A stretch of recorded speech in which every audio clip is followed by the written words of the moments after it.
Mesdames, Mesdemoiselles, Messieurs, bonjour.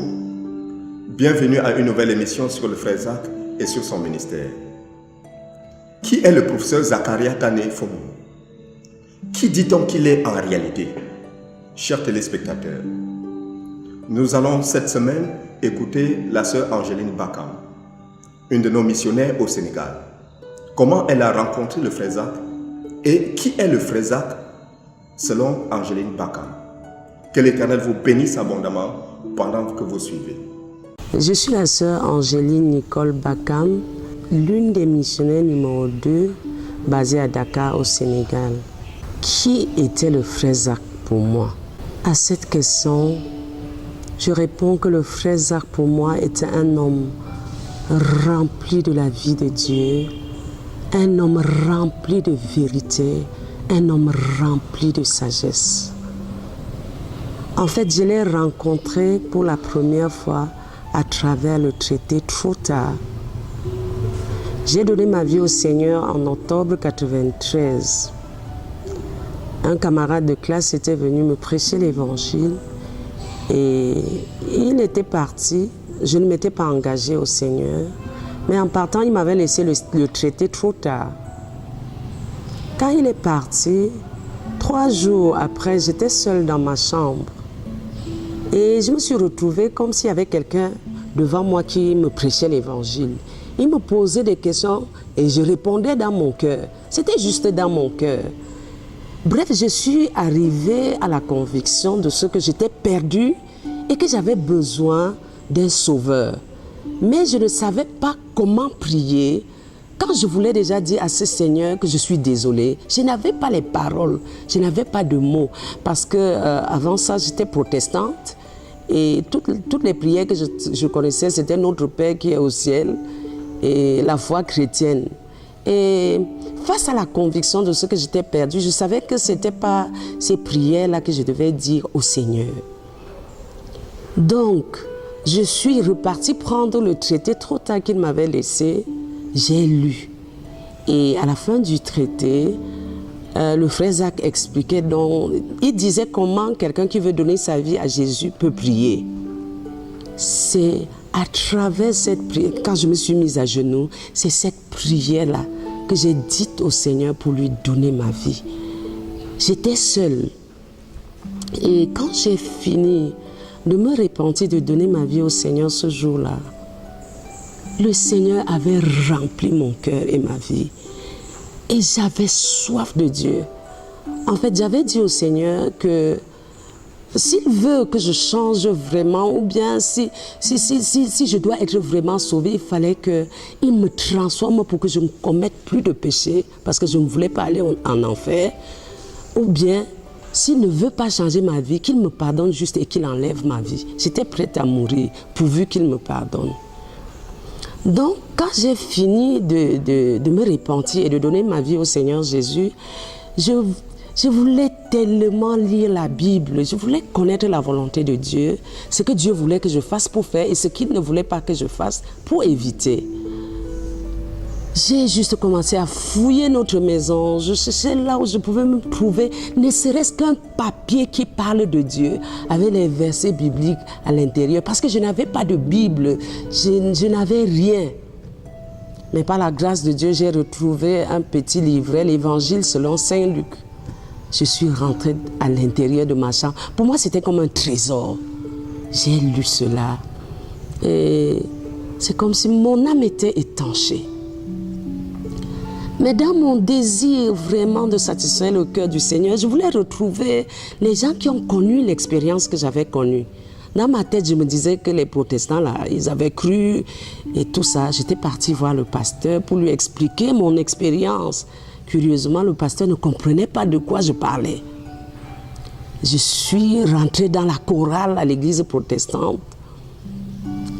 Mais je n'avais pas rencontré, mon âme avait soif de quelque chose que je ne retrouvais pas. Je trouvais que la manière dont il priait là-bas, c'était comme un discours. C'est comme si ce n'était pas un Dieu connu. Donc quand j'ai passé un peu de temps là-bas, c'est comme si mon âme s'asséchait. J'ai arrêté de partir là-bas. Je ne savais pas là où j'allais partir. Quand par la grâce de Dieu, déjà, celui-là qui m'avait prêché l'évangile, il était revenu de vacances parce que là où j'ai cru, c'était à Baham. Et le frère qui m'avait prêché l'évangile, ses parents étaient à Bafoussam. Donc c'est là-bas qu'il avait cru et qu'il était revenu. Et c'est de là qu'il était revenu pour me prêcher l'évangile. Donc il a commencé à me donner 2 livres d'autres auteurs. J'ai lu vraiment, je n'avais rien compris. Après, il a commencé à me donner les livres du frère Zach. Donc je ne me rappelle même pas des titres. Quand j'ai lu, c'était rempli de vie, c'était pratique. Ce n'était pas des choses abstraites. C'était des choses qu'on pouvait faire. J'étais heureuse. Une fois de plus, j'ai rencontré le frère Zach à travers les livres.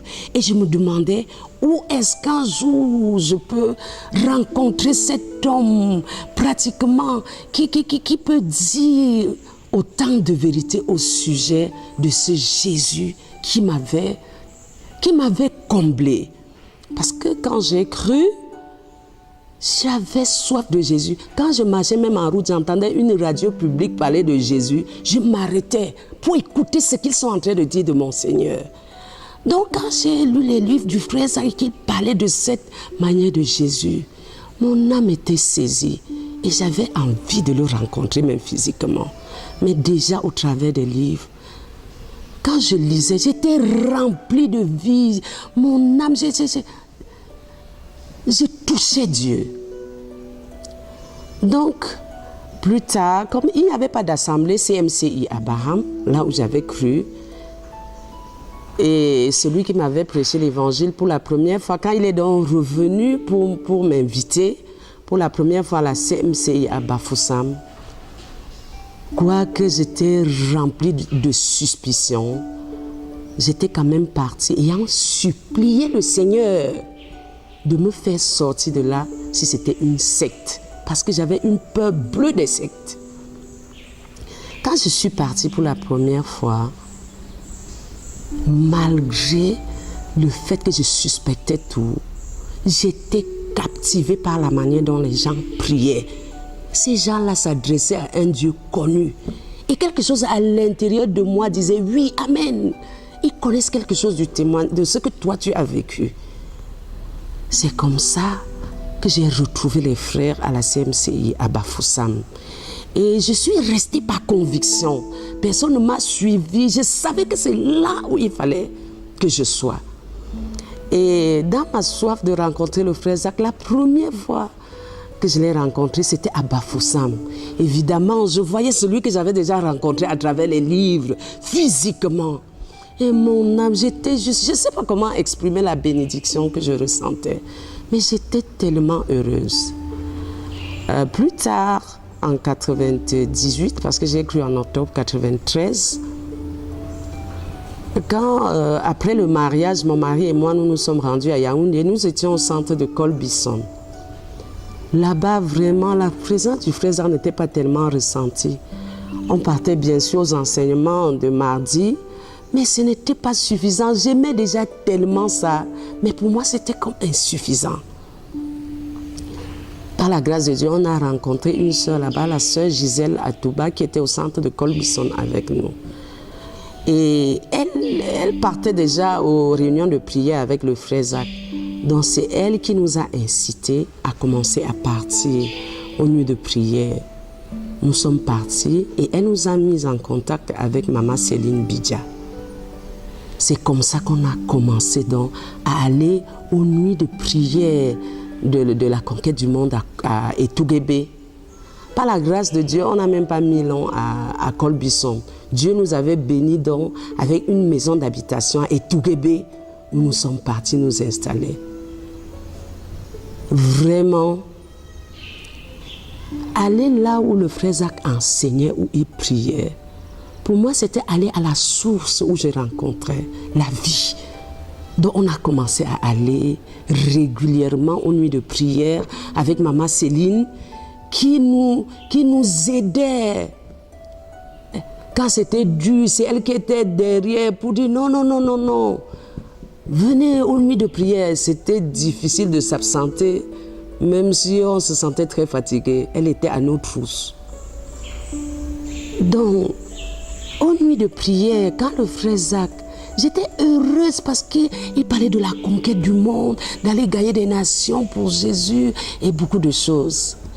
Et j'étais heureuse de rencontrer quelqu'un qui voulait tout donner pour ce Jésus et qui avait tout donné jusqu'au niveau où je le connaissais. Et ça me captivait et j'avais envie de prier pour tous les sujets qu'il donnait et déjà la manière dont il priait. C'est comme s'il était devant Dieu et il s'adressait à Dieu. Et tout ça là, ça me captivait. C'est comme ça qu'on a été, qu'en étant réguliers aux nuits de prière, nous avons été bâtis pour aller comme missionnaires dans ces nuits de prière là.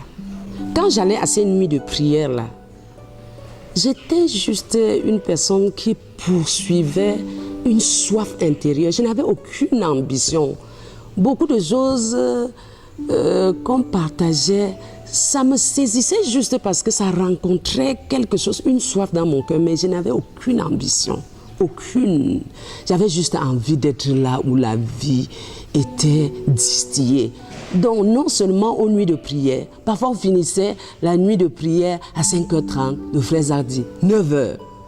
Donc je rentrais, j'apprêtais vite les enfants, j'allais déposer à l'école et je retournais pour la matinée de prière. Et parfois on priait jusqu'à midi ou vers 13h. Donc je poursuivais juste quelque chose, une soif intérieure. J'avais envie d'être là où il est, là où il prie, là où il partage comme son amour pour le Seigneur et son désir de servir le Seigneur. C'est ainsi, à une nuit de prière, il m'avait dit que je m'étais levée pour prier. Il a dit que je vais prier et que je vais diriger les femmes, je vais enseigner aux femmes à prier. Bon, pour moi, vraiment, je recevais ça avec un cœur tellement enfantin. J'ai juste aussi pris comme il a dit. Parfois, je souriais. J'étais tout simplement comme ça. Mais quand le frère Théodore a dit que je vais commencer à dire, que je vais diriger la maison de prière de Dakar pour toutes les nations, j'ai dit, ah Seigneur, pour moi, c'était l'accomplissement ou je ne sais pas, c'était ce que le frère Zach avait dit. Le frère Théodore n'était pas là. Mais il a juste dit que je vais diriger la maison de prière de Dakar pour toutes les nations. J'ai le plus connu le frère Zach dans les nuits de prière. J'ai plus communié avec le frère Zach dans les nuits de prière, dans les lieux de prière. Et sa manière de prier, de prier comme ayant Dieu devant lui, ça m'a impacté. J'ai été beaucoup influencée par la vie de prière du frère Zach qui se dégageait aux réunions de prière où j'étais. Parce que c'est un homme qui priait de tout son cœur et de tout son être. Et quand il priait, pour moi, je savais que ça va produire un impact. Donc, ça m'a influencé à parler, à prier de tout mon cœur, à parler à Dieu de tout mon cœur. J'ai appris du frère Zach à prier de tout mon cœur et de toute ma force, parce que c'est comme ça qu'il priait. C'est comme ça qu'il priait. Et j'étais à son école de prière. Ça m'a impacté. Même inconsciemment, ça m'a impacté. Le fait qu'il priait de tout son cœur. Donc, bref, pour moi, le frère Zach était un homme rempli de la vie divine. Et il impactait son environnement par la vie. Personnellement, j'ai été impactée par la vie de Dieu qui s'est dégagée de lui. Il était un homme de vérité. Je l'ai rencontré physiquement et à travers les livres, un homme qui dit la vérité. Et c'était un homme rempli de sagesse.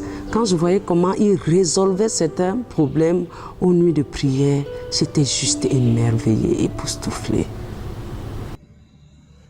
À travers un traité, elle a rencontré le frère Zach. Dans les livres, elle a rencontré le frère Zach. Et plus tard, elle a rencontré le frère Zach physiquement. Et elle est devenue une femme de prière. Chers téléspectateurs, les mêmes traités sont disponibles. La vie du frère Zach est disponible dans les livres. Que l'Éternel vous bénisse abondamment pendant que vous allez à la rencontre du frère Zach.